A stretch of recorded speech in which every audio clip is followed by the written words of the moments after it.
So I've made a lot of art in the past 5 years, and in today's video we're going to be talking about it, looking at all of these different periods in my artistic journey over the past 5 years and how I've developed this thing that I've come to consider as my own style. So the first thing that you need to know is that I have had 2 major periods in my artistic journey. I've had the abstract period, which is over here, and the representational period over here. This abstract acrylic period was really important to me.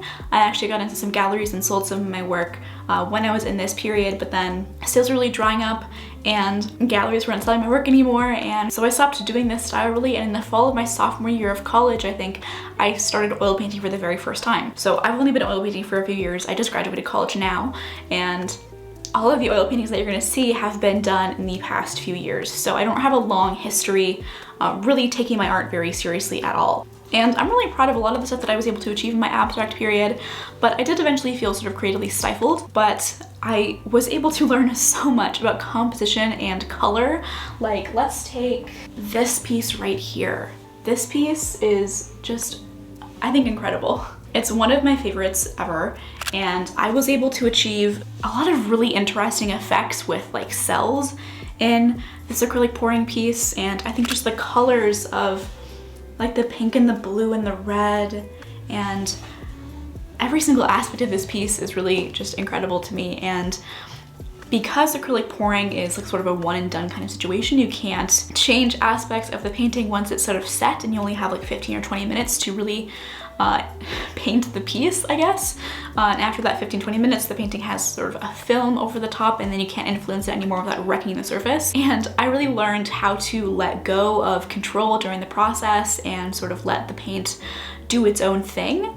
And I also learned a ton about what colors work well together, what doesn't, and sort of I was able to really hone my intuitive sense for composition, not having a lot of elements in the center, keeping things really interesting, and I think the round format of a lot of these paintings really lends itself well to that. So I was really interested in painting space, every aspect of space. These paintings, the concept behind them actually is that I imagined that they would be extrasolar planets, so planets that we haven't seen yet, that are somewhere out there in the universe, and this is sort of my, 2D representation of what that would look like. And I was able to explore a lot with this kind of medium, but eventually I decided that I wanted to try more representational work and really push myself out of my comfort zone, because I knew that my interest and my sort of intense focus on abstract pieces was that I didn't feel comfortable branching out into representational work, and I was using my style as an excuse to not push myself further. I'm really proud of the acrylic abstract pieces that I was able to make during this period, and I think it really sparked this intense interest that you still see in my work today involving color. Really bright, really saturated, really interesting color, not making my pieces super muted, but really having a lot of interesting things with color going on, and that's still a thing that I'm trying to incorporate into my oil paintings today, actually.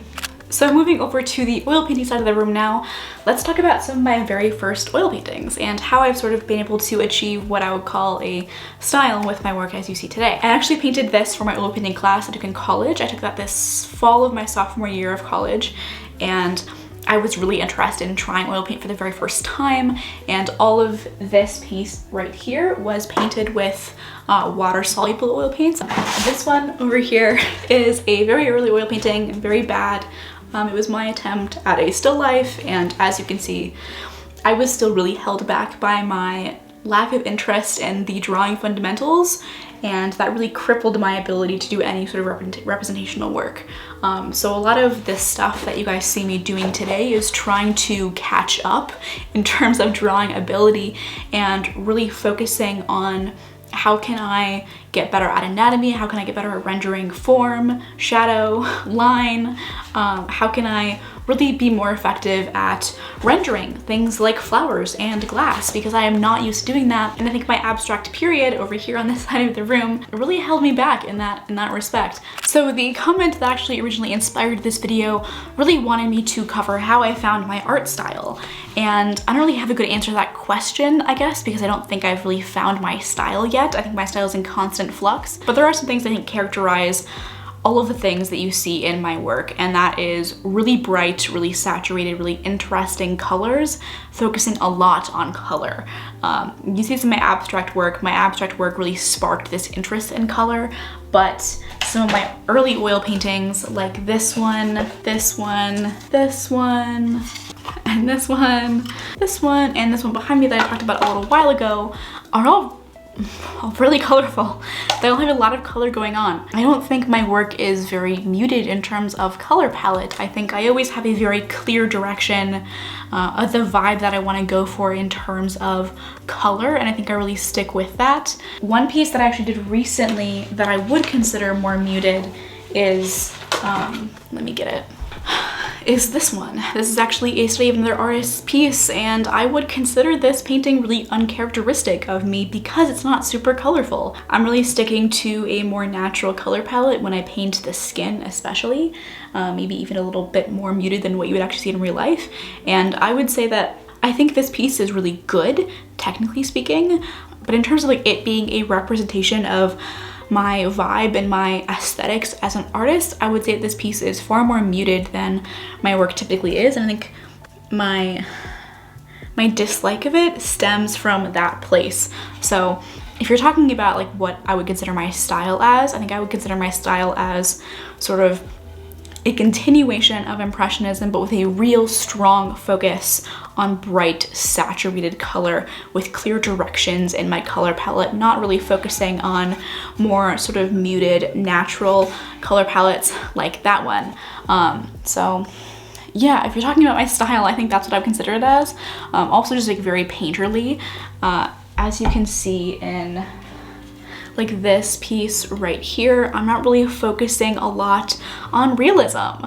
I'm really focusing on finding that happy medium between abstraction and representation and trying to push it to be a really interesting place. I've had a friend consider my work as kind of dreamy before, and I think that's sort of true, because I'm really trying to push things in interesting directions all the time while still communicating what the subject actually is.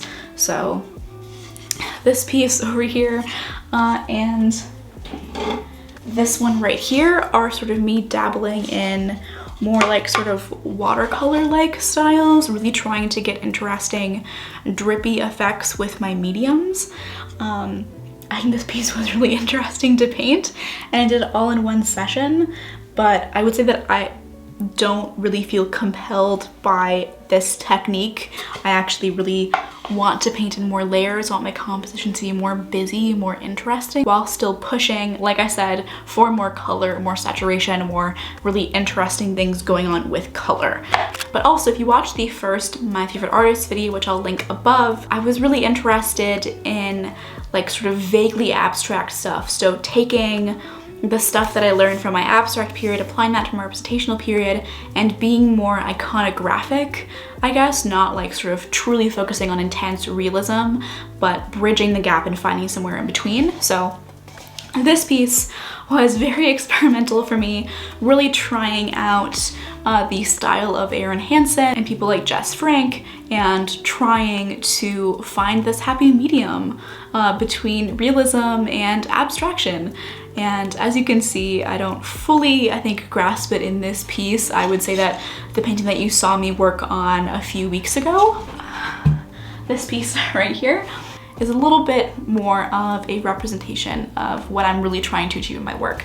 So as you can see, sort of bridging the gap between realism and abstraction, trying to find a place where I feel really comfortable. So in the future, I really want my art to get even better in terms of representation. I really want to start painting people eventually, maybe, incorporating figures into my compositions, feeling comfortable, even more comfortable painting architecture and trees and landscapes, and I think I can do a lot with that kind of subject. I really don't want to hold myself back in any way by not focusing on the fundamentals. I really want to master the drawing fundamentals and really get very good at sort of seeing a thing and then being able to draw that thing accurately.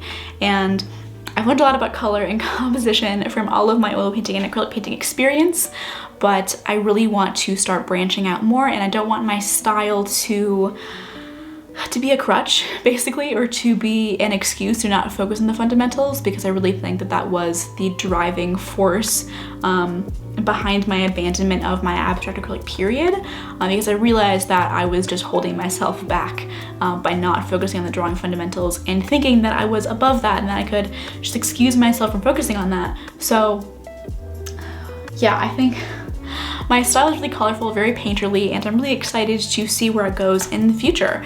And I hope that you sort of gained a good perspective on what your journey as an artist could look like in this video. And if you're interested in seeing my influence as an artist, I really encourage you to check out this video right here, where I talk about all my favorite artists and why I like them and what I love about their work. So that's it for this video. I hope you guys had a good time, and I hope to see you in the next one. Bye.